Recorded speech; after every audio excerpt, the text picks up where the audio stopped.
reader, buckle up, or should I say, loosen your belt, because we're about to embark on a hilariously tragic tale of why Americans seem perpetually locked in a love affair with their love handles. Picture this, the land of the free, home of the brave, but also the kingdom of the king-sized waistlines. From sea to shining sea, you'll spot folks waddling around like overfed penguins, huffing and puffing at the mere thought of stairs. It's not just a stereotype, it's a national pastime. Americans have turned plus size into a cultural badge of honor, where athletic means athletically avoiding the gym. But why?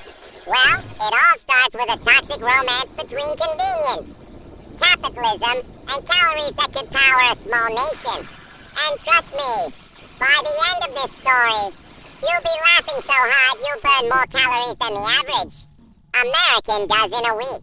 Let's rewind the clock to the good old days. Back in the 1950s, when America was rebuilding after World War II and decided that what the world really needed was food served faster. Then a speeding bullet entered the birth of fast food empires. It was like the Industrial Revolution.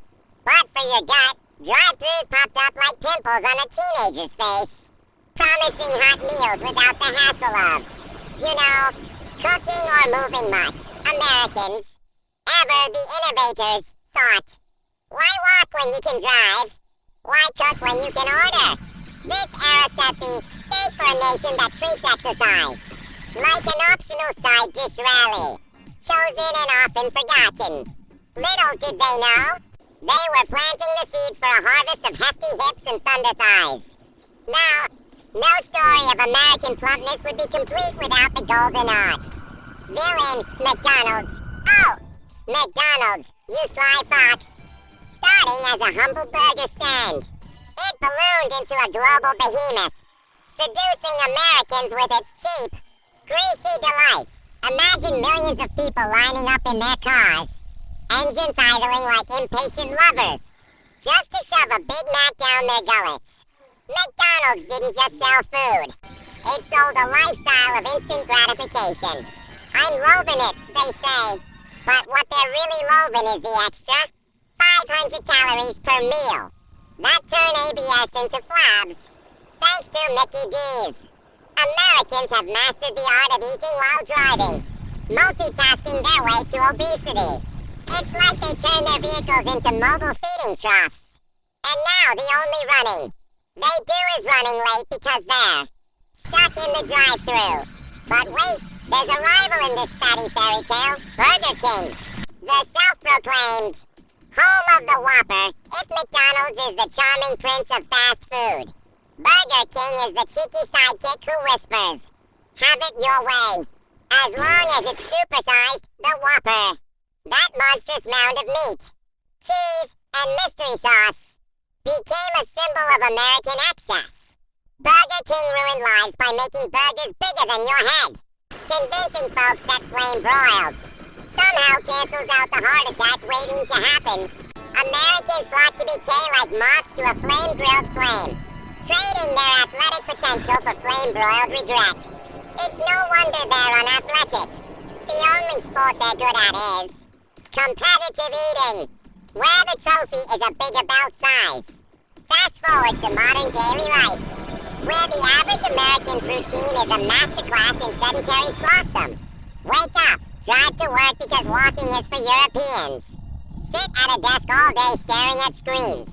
Then drive home to plop on the couch with a bag of chips bigger than a pillow. TV remotes are their workout equipment, and binge watching is their cardio. McDonald's and Burger King have infiltrated every corner apps for ordering without leaving the sofa. Deliveries that bring the calories right to your door. Why be athletic when you can be Netflix athletic? Flipping channels like an Olympian? These fast food giants have turned Americans into couch potatoes, quite literally, as they munch on fries while dreaming of six-packs that are actually just packs of beer. Portions America's not-so-secret weapon in the war against waistlines. In the U.S., a small fry is what the rest of the world calls a family-sized feast. McDonald's and Burger King pioneered the supersize enterprise mentality, where value meals come with enough food to feed a small village. Americans gobble it up, thinking they're getting a deal, but really, they're just dealing with diabetes down the line. Plates overflow like Niagara Falls, and seconds are mandatory. It's hilarious how they roast other countries for small portions, yet can't fathom why their genes don't fit. These chains have ruined lives by normalizing gluttony, turning meals into marathons where the finish line is a food coma. Every now and then, Americans get a wild hair and decide to get fit. They sign up for gyms, buy running shoes, and swear off fast food for about 48 hours. Then, reality hits. That treadmill looks like a torture device, and sweat. Ew, gross. McDonald's and Burger King lurk nearby, whispering sweet nothings like dollar. Menu and buy one, get one. Free diets fail. Spectacularly because who can?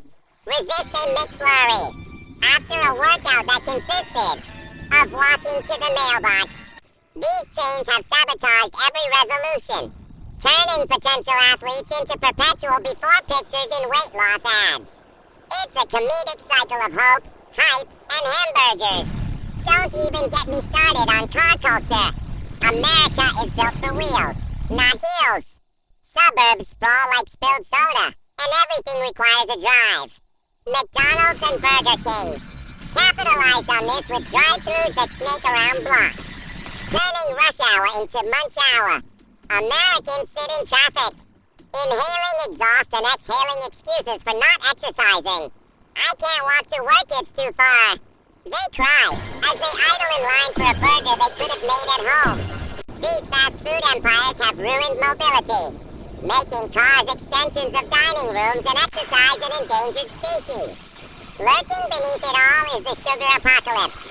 Americans drown everything in high-fructose corn syrup sodas the size of buckets. Hidden sugars in healthy salads from fast food joints. McDonald's and Burger King push those fizzy drinks like drug dealers. Knowing one sip leads to a lifetime of addiction. Unathletic, try running after chugging a 64-ounce. Coke it's like trying to sprint with a bowling ball in your belly. These chains have sweetened the deal to death, ruining lives by turning hydration into hyperglycemia and energy into exhaustion. In conclusion, Americans fat, plus-sized, unathletic saga is a roast-worthy epic, courtesy of McDonald's and Burger King, who turned the American dream into the American cream as in whipped. On top of everything, they built an empire on excess, where freedom means freely expanding your pant size. So next time you see a Yankee struggling to tie their shoes, tip your hat to the fast food overlords, who've made athleticism optional and obesity obligatory. God bless America and past the antacids.